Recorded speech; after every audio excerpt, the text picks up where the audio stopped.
नमस्कार।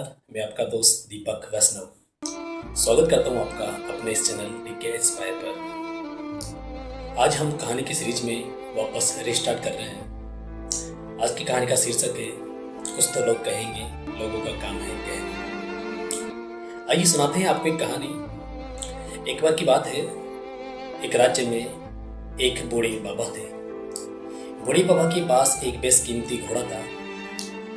उस राज्य के राजा एक बार जब वहां से निकल रहे थे तो उन्होंने बूढ़े बाबा के पास वो घोड़ा देखा और बोले कि बाबा, मुझे ये आपका जो घोड़ा है ये घोड़ा मुझे दे दीजिए, मुझे ये घोड़ा बहुत पसंद आया।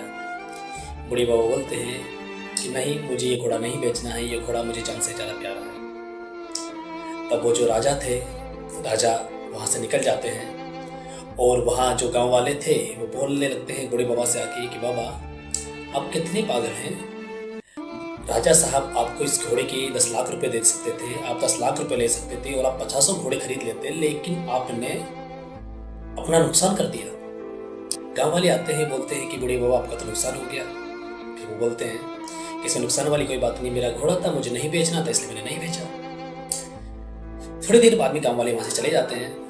होता यह है कि उसी रात जब बाबा अपने घोड़े को बांध करके रात में सोते हैं, सुबह जब वो देखते हैं तो उनका घोड़ा चोरी हो जाता है।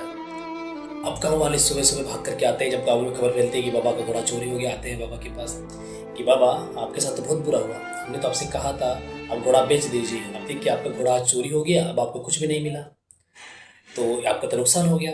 बूढ़े बाबा फिर बोलते हैं कि देखिए, घोड़ा था रात मेरे पास, आज घोड़ा नहीं है, चला गया कहीं, इसमें नुकसान वाली क्या बात है, ठीक है कहीं गया होगा, आ जाएगा शायद। गाँव वाले फिर बोलते हैं कि यार बड़ा पागल आदमी है, घोड़ा चोरी हो गया फिर भी देखो टेंशन नहीं ले रहा। गाँव वाले फिर चले जाते हैं।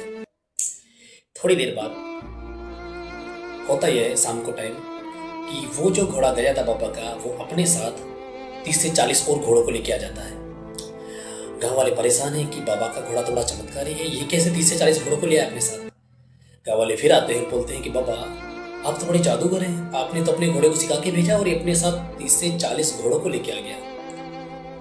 बूढ़े बाबा बोलते हैं कि देखिए दोस्त, कि आपको प्रॉब्लम क्या है। जब मेरा घोड़ा नहीं था तब आप आ गए थे, अब हमारा घोड़ा आ गया तो आप बाबा आ गए हैं। अरे घोड़ा गया था कहीं चरने, उसके साथ उसके मित्र मिल गए, उनको लेके आ गया, तो उसमें बड़ा परेशानी क्या है, आप क्यों परेशान हो रहे हो। गाँव वाले बोलते हैं कि यार बाबा कुछ तो जादू कर जानते हैं। गाँव वाले फिर चले जाते हैं। अगले कुछ समय बाद में उस राज्य पे किसी दूसरे राज्य के राजा आक्रमण करने वाले थे। जब ये खबर गाँव में फैलती है तो गाँव के जितने भी नौजवान लड़के थे, सब लड़कों को आर्मी में भेजने के लिए, यानी कि उसी युद्ध में भेजने के लिए तैयार करते हैं। लेकिन होता यह है कि उसी सुबह जो बाबा थे, बाबा के लड़का घोड़े पे बैठ करके घोड़े को चलाना सिखा रहा था, तभी वहाँ से गिर जाता है, उसकी टांग टूट जाती है। गांव वाले आते हैं, बोलते हैं कि आपकी लड़की की तो टांग टूट गई है, आपके साथ तो बहुत बुरा हुआ है, हमने तो कहा था घोड़ा बेच दीजिए, अब आपका लड़का चल नहीं पाएगा ज़िंदगी भर। उसके बाद में बूढ़े बाबा बोलते हैं, चलिए आपको प्रॉब्लम क्या है, मेरा लड़का नहीं चल पाएगा तो क्या प्रॉब्लम है आपको, ठीक है नहीं चलेगा।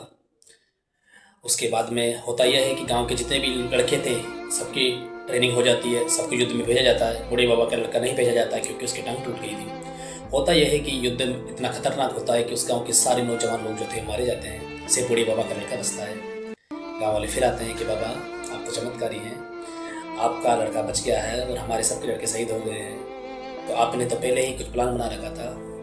बूढ़े बाबा फिर बोलते हैं कि देखो यार, आप सबको प्रॉब्लम क्या है, जब मेरा बेटा गिर गया तब भी आप आए थे, बोला आपके साथ बुरा हुआ। तो मुझे लगता है बुरा कुछ नहीं होता है, जो होता है अच्छे के लिए होता है। हमेशा एक बात याद रखिए, ये कहानी बहुत छोटी है लेकिन बहुत बड़ी बात सिखाती है। जीवन में हमें बहुत बार लगता है कि हमारे साथ बहुत बुरा हुआ, हमारे साथ बहुत बुरा, हमारे साथ ये क्यों हुआ। लेकिन मुझे लगता है उस कहानी का पॉइंट से पॉइंट जोड़िए, आपको पता चलेगा कि जो हमारे साथ आज हो रहा है शायद ये कल हमारी बेहतर के लिए अच्छा होगा। इसलिए ऊपर वाले पे भरोसा रखिए, अपने के प्यार के साथ, अपने माता पिता के आशीर्वाद के साथ हमेशा खुश रहिए, मुस्कुराते रहिए। ऐसी ही कहानी आगे आपको मैं सुनाता रहूँगा। अगर इस कहानी में आपको कुछ शिकायत लगती है कि आपकी बोलने की शैली अच्छी नहीं है, आपकी आवाज़ ठीक नहीं आ पा रही है, जो भी आपको सजेशन हो प्लीज़ अपना छोटा भाई समझ के एक सजेशन दीजिएगा। आप सभी को नमस्कार, राधे राधे।